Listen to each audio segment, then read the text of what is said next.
Good morning, class. It's Mrs. Connolly. It's hard to believe we've already made it through another week of online learning. Everybody's doing such a great job. Before I go over today's agenda, I just want to go over yesterday's, as in Thursday's agenda, and some of the work that you had to do. So yesterday you had to complete your 4th lesson on Reading Plus. Remember, if you feel that your level is too hard or your speed is going too fast, just send me a message. That way I can make adjustments so it's easier for you to complete your lessons. The lessons are graded, so you want to make sure that you're really taking your time, using your strategies and your rereads. Next thing that was on your list is you had to read and complete all pages in the Reading Thursday 4-16 packet in your journal or on a piece of scrap paper for practice. So when I click on the attachment,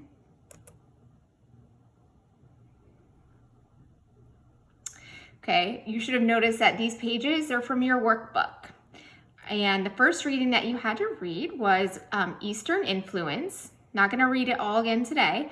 I'm just going to go over the questions so you can check to see that you got answers that were the same or similar to mine. So it said, according to the sequence of the text, what happened first in 1848?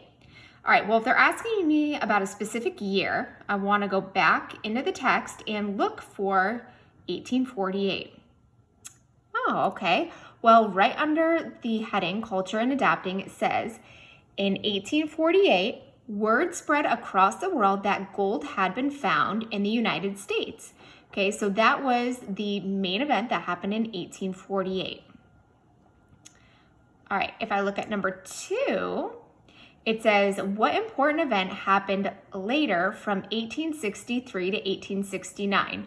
All right, so they're asking me about this range. So I'm going to go up into the text again, and under a strong work ethic, under that heading, in the first paragraph, I see 1863 to 1869. So I'm going to reread this paragraph to see what's so special about that time period. So it says, the Chinese showed that hard work pays off. They played a vital role, that means important role, in the first transcontinental railroad in America. It was built from 1863 to 1869. It was the first railroad to connect the East and the West. Okay. And then number 3 says, how do you know that the information in the text is presented in time order? Well, another way of saying time order would be like chronological order. Now, I know it was presented this way because if I start at the beginning of the text, I see they mention 1700s, then they start focusing on the 1800s. So we saw that they were talking about 1848. And then if I scroll down, they start mentioning the 1850s. Then we saw they mentioned that time period of 1863 to 1869. Okay, so that's how I know it was presented in time order or chronological order, because they were going through by putting the years in order and then the way that the events had happened. All right, so if I go to the next reading, you had to read A Visit to the Past. And this was an informational text or an expository text because it gave us true facts and information about a topic, and it also included a text feature. All right, so the topic of the text here, okay, once you read it, you should have realized that it was Pilgrim Memorial State Park in Plymouth, Massachusetts. It says, what text feature, for number 3, what text feature is included and how does it add to the text? Okay, well, the text feature that they include is this map of Pilgrim Memorial State Park. And it adds to the text because it gives us a visual in our minds of where this is taking place and how the park is laid out. So you can see that we have Plymouth Harbor, we have Mayflower II, Pilgrim Memorial State Park, and Plymouth Rock. Okay, so that shows us where everything is located. Then for number 4, it says, how could visiting Plymouth help you learn about the past? Well, if we read this paragraph, it says, This park is home to Plymouth Rock, where according to tradition, the Pilgrims first set foot in the New World. It also says a reconstruction of the Mayflower, the ship the Pilgrims sailed on, is docked nearby. So if you go to this park, you can actually see a replica of the Mayflower, and you're actually setting foot on the same piece of land that the Pilgrims did. So there's a lot of history there. Now, if you have any questions or concerns about any of these that maybe you didn't get right or are still confused about, feel free to send me a message on Edmodo, or you can ask me during our next Zoom meeting. All right, so let me go back to Edmodo and look at the rest of the agenda for yesterday. All right, so yesterday you needed to also listen to wholes, okay? And then after listening to your chapters, chapter 29 and then chapter 30, part 1, you needed to write for 10 minutes about what you had read. Okay, and then you also had your Cape Canaveral quiz. If you had watched my YouTube video earlier in the week, I read the article and I actually went over questions and concepts that were on the quiz. So if you watched the video and did the review with me, the quiz should have been pretty easy for you. All right, so now let's take a look at your agenda for today.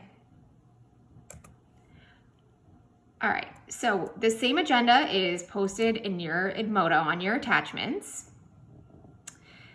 Okay, so we're on Friday now. So by this point, you need to complete your 5th lesson on Reading Plus. Okay, and again, that is graded. So you really want to make sure that you're taking your time, because this can be an easy way for you to boost your reading grade. Now it says read and complete both pages in the Reading Friday 4-17 packet in your journal on Edmodo. Okay, so when you do click on that link, this is what you are going to see. All right, you're going to see these 2 stories. The first one is Mud Messes. So I'll read the paragraph with you and then I'll go over the questions. It says, kids who like to get muddy should visit Westland, Michigan. The city hosts an annual celebration called Mud Day in Hines Park. It must be a sloppy mess. The Parks Department mixes more than 200 tons of soil and 20,000 gallons of water to make mud. That's a lot of mud. There are events such as a mud limbo contest, wheelbarrow races, and just plain splashing around. 2 participants are crowned Mr. and Miss Mud. When the fun is over, firefighters hose down the dirty kids. All right, so number 1, it says write fact or opinion next to each sentence. Now remember, a fact is something that is true. So if I said it rained today, that's a fact. If I said it's fun to play in the mud, that's an opinion, because not everybody is going to agree. All right, number 2, from this paragraph, you can conclude that. So after reading the paragraph, what can you tell me is true? Or what can you summarize? And then number 3, a title that best summarizes this paragraph is.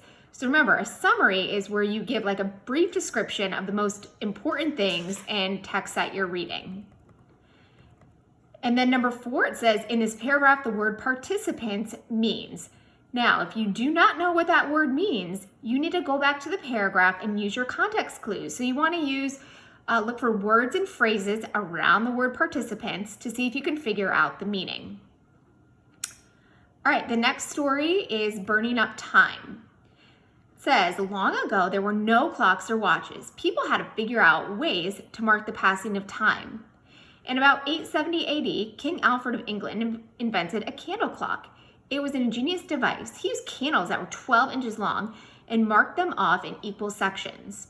To keep air drafts from affecting how the candle burned, he created a lantern to fit over the candle. People could then measure time by noting how long a section of the candle took to burn. The problem with candle clocks? They kept burning up. All right, so number 1 says fill in the correct circle to show whether each statement is a fact or an inference. All right, now a fact, like I said, is something that is true. An inference is when you take what the text says and what you know and you come to your own conclusion.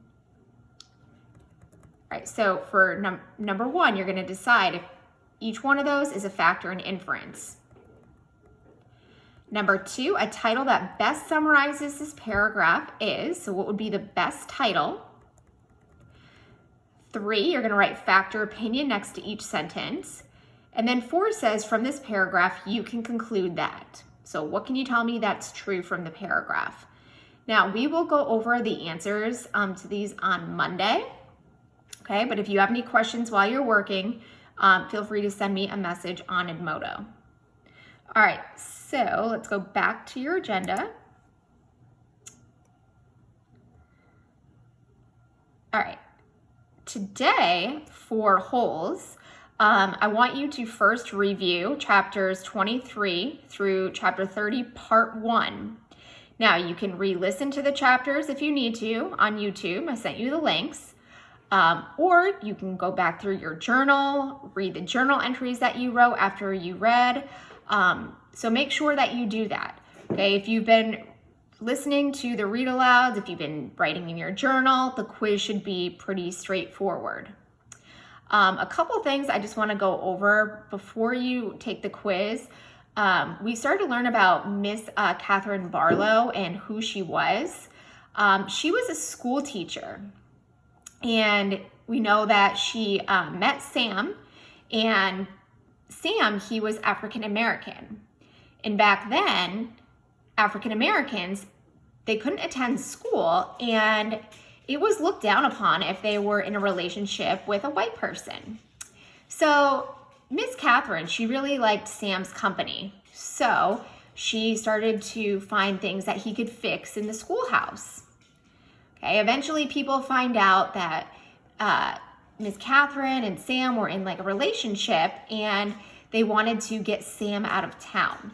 So eventually they end up killing Sam. Catherine leaves, and it's this big old conflict. Okay, so you really want to pay attention, when you're going through the quiz to make sure that you are rereading, going back in the text. Okay. See, what else do I want to touch on? All right, so again, just take your time with the quiz. It's 10 questions. All right, and then the last thing that I have for you to do is to search BrainPop for NASA videos to watch and learn more about Cape Canaveral, and there is a game. All right, now I did bring up the BrainPop. Let's see if it's still there. Give me 1 second. There it is. All right, so if you type in NASA, just like I did in BrainPop, and you can do this through your Clever, okay, we have International Space Station. We have something called the Apollo Project, John F. Kennedy, space flight, and Sally Ride. Now, some of you might be wondering, okay, why is John F. Kennedy here? Well, if you read the article and you were there for my review, John F. Kennedy, one of his main goals was to put man on the moon. Now, unfortunately, he was not able to see that because he passed away before that time, but he was really influential in space exploration. So I would definitely recommend watching the video on John F. Kennedy too. And then they have some pretty cool games that you can play that'll just help review some of the material that we've gone over this week. All right. Let me go back to the agenda. All right, so just to do a little rundown of what you should have accomplished by the end of today, you should have your 5th Reading Plus lesson completed. Make sure that you're passing that with an 80% or higher for it to count so you can get full credit. You just have those 2 paragraphs to go through and reread, and you can answer the questions. Make sure that you go back through your journal entries on holes, and if you need to, you can re-listen to the chapters on YouTube. If you are taking the quiz and then you realize, oh, I don't remember what the answer is to that question, again, use your resources. Reread parts of the text. Go back, look at your notes in your journal. Okay, so just take your time. And then lastly, just watch some of the videos on BrainPop about space, and then you can do some of the games, and then we can discuss those later on in our next Zoom meeting as well.